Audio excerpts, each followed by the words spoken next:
तर सा कविता सावनिता यस्या श्रवणेन स्पर्शनेन च कविहृदयं पतिहृदयं सरलं तरलंच सत्वरं भवती. असं एक विनोदाने म्हटलेलं आहे की ती कविता आणि ती वनिता, खऱ्या अर्थाने कविता वनिता आहे अनुक्रमाने, की ज्याच्या श्रवणाने आणि ज्याच्या स्पर्शनाने कविहृदय आणि पतिहृदय सरल आणि तरल होतं. सत्वर काव्याचे वैशिष्ट्य आहे. सद्यः परनिर्वृतये हे काव्याचं मौलिक प्रयोजन आहे. हां, आणि आपल्याला अध्ययनाने आनंद मिळतो, पण त्यासाठी काय 15-20 वर्ष कष्ट करावे लागतात. पूर्वीच्या काळी ब्रह्मचर्य आश्रम 8 वर्षापासून 20 वर्षापर्यंत 12 वर्ष अध्ययन करावं लागायचं. आपल्या यज्ञयागाने स्वर्ग मिळतो, पण त्यासाठी हवनं, कष्ट, धूर आणि मेल्यानंतर स्वर्ग मिळतो. पण काव्य वाचल्यानंतर तत्काल अलौकिक आनंद मिळतो. म्हणून सध्या परनिर्वृतये हे काव्याचं फार मोठं प्रयोजन मानलेलं आहे. तर असं हे दृश्य काव्य आणि श्रव्य काव्यामधलं दृश्य काव्य म्हणजे नाटक आहे. याची थोडीशी माहिती घेतल्यावर आपल्याला भासाच्या नाटकांचा अभ्यास करायचा आहे, ज्याच्या काळाबद्दल असं म्हटलं जातं की ते साधारण इसवी सनाच्या 50 पर्यंत तो नेला जातो. इसवी सन पूर्व 450 ते इसवी सन 50 म्हणजे पहिल्या शतकापर्यंत त्याचे 13 ग्रंथ सांगितले जातात. हां, आणि प्रतिज्ञा यौगंधरायण, स्वप्न वासवदत्त, गुरुभंग, दूतवाक्य, पंचरात्र, बालचरित, दूत घटोत्कच, कर्णभार, मध्यम व्यायोग, प्रतिमा, अभिषेक नाटक, त्याच्यानंतर अविमारक आणि चारुदत्त अशी 13 नाटकं ही भासाच्या नावाखाली म्हणजे भासाची आहेत असा अभ्यास आहे, असं संशोधन झालेलं आहे. तर या भासाला कविता कामिनीचा हास असं म्हटलेलं आहे. नवरसामध्ये हास्यासाठी हास हा स्थायीभाव सांगितला आहे. मी त्याच्या जाऊन नेहमी असं म्हणते की हास्य म्हणजे प्रत्येक वेळेस विनोद एवढा मर्यादित अर्थ न घेता कविता कामिनीचं हास्य ही गॉड गिव्हन गिफ्ट आहे. एखादी व्यक्ती हसली ना, नसेल ती सुंदर, पण ती हसल्यानंतर जे काय आवरा क्रिएट होतो आणि आपल्याला जी काय एनर्जी मिळते ना, प्रसन्नता, तसं भासाचं लेखन अत्यंत सहज आहे. आणि कालिदासाला विलास असं म्हटलेलं आहे. विलासामध्ये नखरा येतो, म्हणजे त्यामध्ये थोडा प्रयत्न आहे आणि भासामध्ये जास्त नॅचरल नैसर्गिकता, सहजता आहे. त्यामुळे कालिदासापेक्षाही भासाची शैली ही अधिक निश्चितपणे सहज आणि प्रसन्न आहे. असं हा भासाचा महत्त्वाचा विशेष वाटतो. आणि म्हणून भासाला कविता कामिनीचा हास असं म्हटलेलं आहे. तर या भासाच्या प्रतिमा या नाटकाबद्दल आपण अभ्यासाला सुरुवात करायची आहे. भासाने काही नाटकं रामायणावर लिहिली आहेत, काही नाटकं महाभारतावर लिहिलेली आहेत.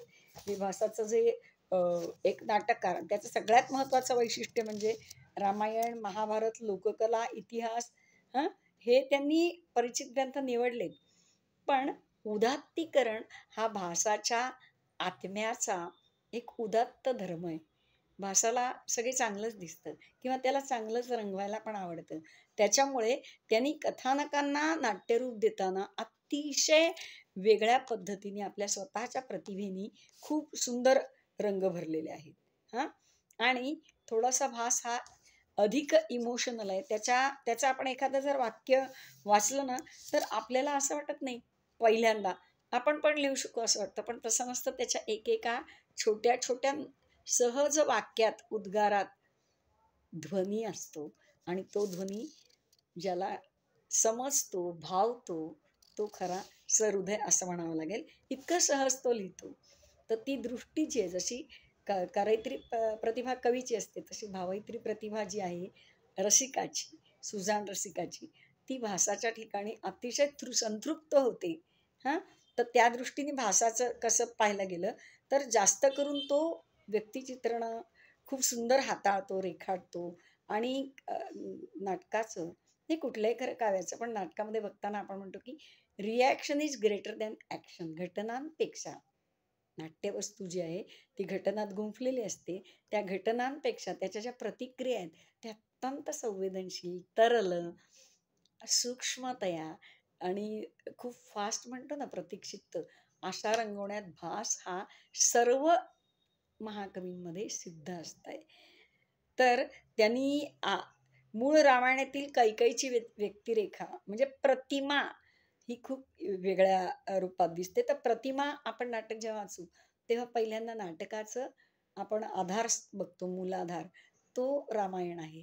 त्याच्यामध्ये काय बदल केले ते त्या त्यावेळेस तर आपण पाहू, पण त्यांनी स्वतः अनेक काल्पनिक प्रसंग त्यात घातलेले आहेत. म्हणजे एक श्राद्ध प्रसंग आहे, एक वल्कल प्रसंग आहे, आपण ते पाहूच, आणि काही केलेले बदल. तर ते बदल करण्याचं कारणच असं की मूळ भासांनी यामध्ये काही प्रतिमा फार उदात्त केलेले आहेत. आणि शिवाय तिसऱ्या अंकात प्रतिमागृह नावाचा एक अंक पण आहे म्हणजे या नाटकात. तर ह्याच्यावरून याला प्रतिमा असं नाव पडलेलं आहे. आणि तो दूरदर्शी आहे, तो विचारी आहे, तो प्रसन्न व्यक्तिमत्वाचा आहे, तो खूप सकारात्मक आहे. त्यामुळे मूळ रामायणात ज्या काही खरंच आपण जे उपलब्ध आहे त्यातल्या ज्या वास्तव घटना आहेत त्यांनी रसिकांच्या मनावर काही आघात होऊ नये, जसे की कैकेयी हे पात्र आहे याच्यामुळे वगैरे, तर ते तिरस्कारात होऊ नये हा, आणि थोडी समतोल दृष्टी राहावी, अशा सगळ्या विचारांनी त्यांनी कैकेयीची मनोभूमिका रसिकांच्या मनावर ठसण्याचा बऱ्याच अंशी, पूर्णपणे यशस्वी असं मला नाही वाटत, पण बऱ्याच अंशी यशस्वी प्रयत्न केलेला आहे. आणि त्यासाठी त्यांनी काही नाट्य छलितांचा पण उपयोग सगळीकडे त्याने आपल्या नाटकातनं करून घेतलेला आहे. तर या मधलं जे प्रतिमा नावाचं नाटक आहे त्याचा आपण अभ्यास करायला सुरुवात करायची आहे. प्रतिमा नाटकाच्या पहिल्या अंकाबद्दल आपण आज थोडंसं पाहूया. आपल्याला माहिती आहे की भास हा नेहमी भासाच्या नाटकांची पहिली खूण आहे की नांद्यन्ते ततः प्रविशती सूत्रधार, हा हे वाक्य आपल्याला सापडतं, ती त्याची महत्वाची खूण आहे. दुसरं म्हणजे तो नांदीचा जो श्लोक असतो त्याचा, किंवा मंगलाचरणाचा आपण म्हणू आता, कारण का नांद्यन्ते असा शब्द वापरला आहे. तर तो जो सूत्रधाराच्या तोंडी जो श्लोक असतो त्याचा तो त्यामध्ये मुद्रा अलंकार असतो.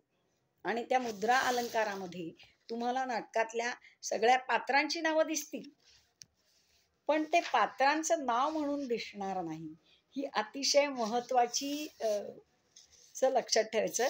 हे मुद्रा अलंकाराचा विशेष आहे की तुम्हाला वाचतानाच ते पात्रांची नावं दिसतात, पण तो एक वेगळा शब्द असतो आणि तो पात्र म्हणून आपल्याला परिचित पुढे होणार असतो, ते पात्राचं नाव असतं. सीता भवः पातु सुमंत्र तुष्टः सुग्रीव रामः सह लक्ष्मणश्च यो रावणार्य प्रतिमश्च देव्या विभीषणात्मा भरतोनुसर्गम. बघा आता इथे सीता भव, सुमंत्र म्हणजे सीता, सुमंत्र, सुग्रीव, राम, लक्ष्मण, रावण, विभीषण, भरत एवढी नावं आलेली आहेत की जी या नाटकातील पात्र आहे, परंतु प्रत्यक्षात ती त्या नावासाठी आलेली नाहीत. यालाच मुद्रा अलंकार म्हणतात. म्हणजे ज्याचं उलट उदाहरण देते मी तुम्हाला, प्रत्युदाहरण, की बरेच वेळा मंगलाष्टक रचलेली आपल्याला सापडतात. त्या मंगलाष्टकांमध्ये काय म्हणजे नवरी सुनंदा, नवरा सुधीर अशा अर्थाने रचना करतात. तो मुद्रा अलंकार नव्हे, ते डायरेक्ट नाव घेतलेलं आहे. इथे प्रत्यक्षात पात्रांचं नाव आलंय, पण ते त्या अर्थाने किंवा ते नाव म्हणून न येता शब्द योजना अशी केलेली आहे. तर इथे सीता भव म्हणजे सीतेचं वैभव असलेला, सुमंत्र तुष्ट म्हणजे चांगली मंत्रणा आणि सल्लामसलत ज्याला मिळाली आहे त्यामुळे जो तृप्त आहे असा, आणि सुमंत्रावर संतुष्ट असलेला असा, सुग्रीव राम हा, तर सुंदर, मनमोहक, आकर्षक असा दिसणारा तो हा, आणि सुग्रीवाशी मैत्री असलेला असा तो, सह लक्ष्मणश्च म्हणजे लक्ष्मणासह जाणारा, रावणारी म्हणजे रावणाचा शत्रू, आणि अप्रतिम म्हणजे ज्याला प्रतिमा देता येणार नाही दुसऱ्याची, अनुपम असा, आणि विभीषण म्हणजे क्वचित प्रसंगी आवश्यकतेच्या वेळेस उग्ररूप धारण करणारा असा हा, आणि भरत हा, इथे भरत म्हणजे सगळ्यांचं भरण पोषण करणारा असा जो राम आहे तो देव्यासह म्हणजे सीतेसह प्रत्येक अनुसर्ग म्हणजे प्रत्येक जन्मात आमचं रक्षण करू. हे ज्या पद्धतीने त्यांनी सांगितले यात मध्ये आपल्याला असं दिसतं की इथे सगळी नाव आली आहेत पण ती त्या अर्थाने आली नाही. त्याला मुद्रा अलंकार म्हणतात. हा एक भासाचा विशेषच आहे. आता हा जो पहिला प्रसंग आहे, नेपथ्य, प्रत्येक श्लोक या असा आपण अभ्यास नाही करणार आहोत. नेपथ्याकडे बघून एक त्यांनी प्रस्तावना केलेली आहे. शरदकालाचं गाणं आहे आणि शरदाला अनुसरून काहीतरी गीत गावं अशी अपेक्षा आहे की एक अगदी आनंदभरीत प्रफुल्ल किंवा हर्षभरीत शुभ्र वस्त्र धारण केलेली हंसी आहे. ती किनाऱ्यावरल्या रेतीतून विहार करते आणि मग तिला उपमा देताना ती महाराजांच्या महालातली आनंदित झालेली पालिका आहे ना, म्हणजे दारावर असणारी द्वारपालिका, ती जशी लगबगिनी जाते तशी ती हंसी जाते असं म्हणून द्वारपालिकेकडे त्यांनी हे दाखवलेलं आहे निदर्शन. आणि मग द्वारपालिका आली आणि मग आपल्याला राजाच्या महालातलं काही दर्शन घडवायचंय. ही एक प्रकारची प्रस्तावना केली. प्रस्तावनेचे अनेक भाग आहेत, प्रकार आहेत. त्यापैकी या प्रस्तावनेबद्दल आपण नंतर काही टेक्निकल गोष्टी बघायला जाऊ तेव्हा पाहू. अंकाला थोडी सुरुवात करताना आपल्याला दिसेल की लगबग चाललेली आहे आणि ती प्रतिहारी विचारतायत की कांचुक्यांपैकी कोणी इथे आहे का? कांचुके म्हणतो हो आहे. काय आहे? तर ते म्हणतात की आता राजपुत्र रामाला तातडीने अभिषेक करायचा आहे. सुरुवात अभिषेकाने दाखवली. आणि तो अभिषेक करण्यासाठी जे जे काय तयारी आहे ती सगळी तयारी झाली आहे.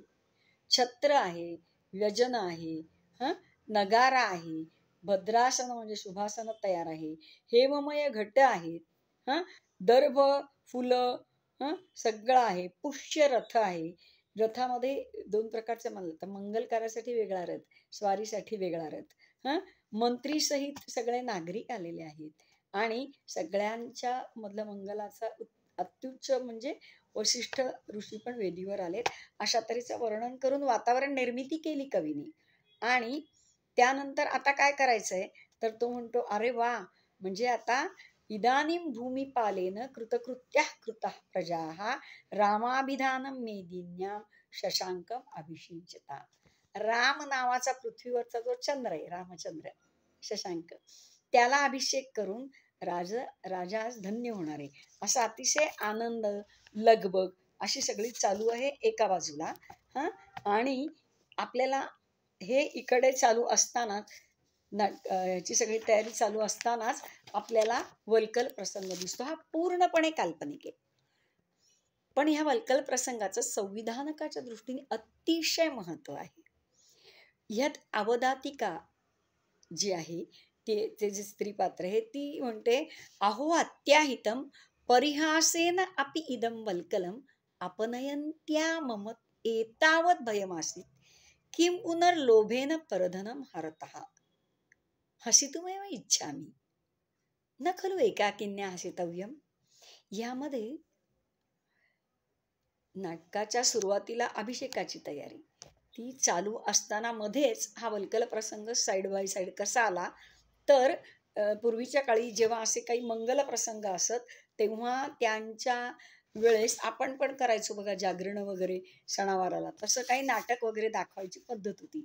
तर एकीकडे नाटकाची तयारी करायला सांगितलेली आहे आणि त्यावेळेस असं त्यांनी म्हटलेलं आहे की ती अवधातिका त्या नाटकाच्या तयारीला जे वल्कल वगैरे लागतात त्यातलं एक वल्कलच पळवते आणि थट्टा म्हणून ती उचलते ते, आणि ती म्हणते मी खरं गंमत म्हणून आणलं हे उचलून, आणि आता माझ्या मनात खूप भीती उत्पन्न होते. का होतीये तर लोभाने मी आणलं नाही, मी थट्टेने आणलं तर मला दडपण वाटते. आणि मग तिला एक आश्चर्य वाटते की लोभाने दुसऱ्याचं धन जे लुबाडतात त्यांना किती भीती वाटत असेल नाही का, आणि ती हसायला लागते. हे या क्षणी आपल्याला इथे या क्षणी अभिषेकाची तयारी चालू आहे हे वाक्य का, हे आपल्याला किरकोळ किंवा किंबहुना अनावश्यक वाटू शकतं. प्रत्यक्षात असं होणार आहे की रामाला राज्याभिषेक होणार आहे, त्याची तयारी चालू आहे, पण वास्तवात तो अभिषेक बंद पडून रामाचं राज्य कैकेयी लोभाने भरतासाठी मागणार आहे. ही सूचना इथे मिळालेली आहे. नाटकाकडे कसं पाहायचं तर त्यात खूप सूचना असतात. पहिला अंक हा या दृष्टीने अत्यंत महत्त्वाचा असतो आणि ती म्हणते की मी थट्टेत आणलेलं वल्कल सुद्धा मला भय उत्पन्न करतं. तर जो लोभाने एखाद्याचं काही लुबाडत असेल तर त्याला खरं म्हणजे किती भय वाटायला पाहिजे असा विचार हा आपल्याला अप्रस्तुत वाटतो, पण ह्यामध्ये खूप मोठं पुढे कथानक दडलेलं असतं. हे संविधानकाची कुशलता भासाचा खूप मोठा विशेष आहे. त्याच्याकडे या दृष्टीने जेव्हा पाहायला लागू तेव्हा, नाहीतर अन्यथा हे वाक्य अनावश्यक जनरल म्हणून आपण सोडून देऊ. हे फार मोठं वाक्य आहे की जे पुढे आपल्याला नाटकावर फार मोठा प्रकाश पडणार आहे. याच अंकात तो पडणार आहे आणि अंकाच्या शेवटी. आणि आपल्याला मग सीता दिसणार आहे आणि सीतेला असं दिसतं की ती अवधातिका चालली आपल्या महालाच्या बाजूने आणि ती घाबरल्यासारखी दिसते. म्हणून ती चेटीला विचारते की काय घाबरली एवढी. तर उत्तर फार सुरेख आहे. भट्टीनी सुलभ अपराधा परिजनहा नाम. ही फार छोटी वाक्य आहेत पण ही फार मार्मिक आहेत. छोटे छोटे सेवक असतात ना, ते येता जाता काहीतरी चुका करतात आणि मग त्यांना घाबरायला होतं. तर तसं काहीतरी अपराधा भविष्यती. सीता म्हणते पण ती हसतीये. तेवढ्यात अवधातिका जवळ येते आणि म्हणते नाही हो, मी काहीच अपराध केला नाही. कारण तिने थट्टेने वल्कल पळवलेलं उचललेलं असतं. सीता म्हणते का त्वाम पृच्छती. आणि मग ती जे लपवतीये ते सीतेने विचारलं इदम वल्कलम कस्मात आनितम. हा सगळा जो प्रसंग आहे याचा अभिषेकाशी काय संबंध आहे. हा अभिषेकाचं वर्णन चालू असताना पॅरलल मध्ये सुरुवातीला अंकाच्या दाखवायची गरज काय आहे. तर कॅरेक्टरायझेशन सुरू होतंय. सीता हे महत्वाचं पात्र आहे, नाटकातली नायिका आहे आणि first impression is the last impression. ते कन्सिस्टंटली सगळं दाखवायचंय कशी सीता वागती. छोट्या छोट्या गोष्टीतून मोठ्या लोकांचं चारित्र्य आहे ते उलगडत असतं. तर ती म्हणते हे वल्कल आहे, मग कशाला आणलंस. ती सांगून टाकते काही नाही, मी नाटकाचं प्रयोजन आता संध्याकाळी नाटक करावं लागणार आहे तर तिथे देखरेख चालू आहे. तर मी तिला अशोक वृक्षाची पालवी मागितली होती आणि आर्या रेवा आहे, तिला आम्ही कोवळी पालवी मागितली तेव्हा तिने दिली नव्हती, म्हणून मी आता जरा मुद्दामच शिक्षा म्हणून तिच्यातलं एक वल्कल घेतलंय. हे वाक्य फार किरकोळ आहे पण ह्याच्यावर सीतेची रिॲक्शन काय. अगदी पहिलं सूत्र नाटक शिकताना लक्षात ठेवायचं की reaction is greater than action. He reaction तुम्हाला पात्राचं चरित्र चित्रण उलगडायला खूपच मदत करत असते, म्हणून रिॲक्शनला महत्त्व द्यायचं. सीता म्हणते पापकम कृतम गच्छ निर्यातय. जा ते नेऊन दे, तू पाप केलंयस. ती म्हणते अहो मी पाप नाही, मी खरंच चेष्टा म्हणून आणलंय. तेव्हा सीता म्हणते उन्मत्तिकी एवम दोषो वर्धते. या वाक्यात काय महत्व आहे की थट्टेनी सुद्धा आपण एखाद्या दुसऱ्याच्या वस्तूवर इच्छा ठेवणं, कृतीने ती प्रत्यक्ष पळवून आणणं, ह्या थट्टा असल्या तरी अशा छोट्या छोट्या गोष्टीतून तो स्वभाव व्हायला लागतो. पुढे भीड आपली निघून जाते आणि आपल्याला त्यात काही गैर वाटेन असं होतं. इतक्या छोट्या गोष्टीत जी अतिशय सजग आणि सावध आहे ती पुढे राज्याचा लोभ धरेल का नाही धरणार हे दाखवण्यासाठी हे वाक्य. एकदम ॲब्रप्टली कुठलाही प्रसंग काव्यात येत नसतो आणि चरित्र चित्रण करताना सुद्धा उत्तम कवी असतात. ते डोळ्यात तेल घालून पहिल्यापासून शेवटपर्यंत त्यामध्ये कशी कन्सिस्टन्सी राहील याची अतिशय काळजी घेत असतात. ठीक आहे, अवदिता म्हणते ठीक आहे, निघून जायला लागते. असं करता करता चटकन ती म्हणते जरा थांब. निघालेली आहे ती. मग ठीक आहे, तुम्हाला म्हणताय ना ती निघते. तेवढ्यात ती थांबवते आणि म्हणते जरा थांब, बघू ग मला कसं दिसतं वल्कल. आपल्याला वाटेल की भासाला वेळ लागलाय का. सीता आहे, राज्याभिषेकाचा प्रसंग अजून सीतेपर्यंत पोहोचला नाही पण प्रेक्षकांना आपल्याला कळलाय आणि ही वल्कलाची भाषा काय करते. हेच तर एक छद्म आहे की अभिषेक मोडणारे आणि वल्कल नेसून ती वनात जाणारे त्याची नांदी. आपल्याला अशी बुद्धी सुचते अशा वेळेस. पुढचा जो अभिषेकाचा विनाश आहे ना, त्याच्या आधी थट्टेत का विना एक विपरीत इच्छा झाली तिला आणि ती बघायला लागली. आता ह्यानंतर जो काही थोडा प्रसंग आहे तो एक खेळकर दाखवलाय आणि स्त्री हिला नटण्याचं एक आकर्षण. तिचं वय लहान होतं. नंतर एकमेकींना पुन्हा पुन्हा ॲप्रिसिएशन, चांगलं दिसतं का 10 जणींना विचारणं. हे जे छोटे छोटे स्वभावात छटा आहेत ना, ते फार मार्मिकतेने रंगवलेले आहेत. 2 कारणं आहेत, की हसत खेळत आनंद थोडा वर न्यायचा आणि धाडकन खाली आपटायचं. आनंद, संवाद, लय द्यायची आणि विरोधात खाली आणायची. ह्यानी परिणामकारकता जास्त साधते. त्यामुळे भट्टिनीला ती म्हणते, बघ ग मला कसं दिसतंय. ती म्हणते, सर्वम शोभनीयम सुरूपम नाम अलंकरोतु भट्टिनी. आणि ती नेसते, ती आरशात बघते आणि ती म्हणते, अहो तुमच्या अंगावर आहे ना, तुम्ही काय मला विचारता, उलट ते सोन्यासारखं सोनं झालंय असं वाटतंय. मग ती दुसऱ्या चेटीला विचारते. हे स्त्री पात्राचं वैशिष्ट्य. नटायला तर आवडतंच, ते दाखवायला आवडतं आणि त्याच्यावर जर कोणी ॲप्रिसिएशन दिलं नाही ना, तरी स्त्री अस्वस्थ होते. ह्या छोट्या छोट्या छटा ज्या टिपल्या आहेत ना, त्यातनं संवाद कौशल्याचे गुण दिसतात. आपल्याला एखादं नाटक शिकताना संविधानकाचं कौशल्य, संवादाचं कौशल्य असे मुद्दे जाणवता आले पाहिजेत. अशा मुद्द्यांनी नाटक वाचता आलं पाहिजे. मग ती असं म्हटल्यावर सीता दुसऱ्या चिठ्ठीला म्हणते, तू काहीच म्हणली नाहीस. नाही का एवढं चांगलं, तुला नाही वाटत आहे छान दिसतंय. हा स्त्री स्वभाव आहे. आणि मग परत आरशात बघते. हा आरसा सुद्धा पुढे कामी येणार आहे म्हणून तिथे आणून ठेवलेला आहे. हल्लीच्या भाषेत प्रॉपर्टीज वगैरे लागतात ना, त्याचे काय परिणाम आहेत. आरशात स्त्री बघते हे नॅचरल आहे, पण तो आरसा नंतर काय दाखवणार आहे आणि काय घडणार आहे ते पुढे गेल्यावर आपल्याला कळणार आहे. आणि अशात ती आरशात बघते हा, आणि तिला चांगलं वाटतं, आनंद वाटतो. आणि इथेच चेटी म्हणते की बाईसाहेब, मी असं ऐकलंय की अभिषेक अभिषेक असं बालाकी कंचुकीच्या तोंडातनं काहीतरी आलंय. आता ही त्या वल्कला नॅशनल सौंदर्य ह्या विषयात पण आहे.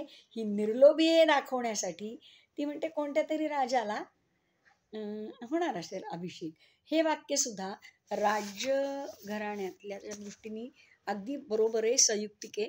कारण अनेक गोष्टींना घडत असतात, त्या अनेक वेळा कोणालाही माहिती सुद्धा नसतात. त्यामुळे त्या दृष्टीने हे बरोबर आहे. तर आपण या वल्कल प्रसंगातला साधा जो भाग आहे तो आत्ता पाहिला आणि पुढच्या 3ऱ्या एपिसोडमध्ये त्याचे आणखीन डिटेल्स जे आहेत ते आपण पाहूयात. हा इथेच थांबूयात.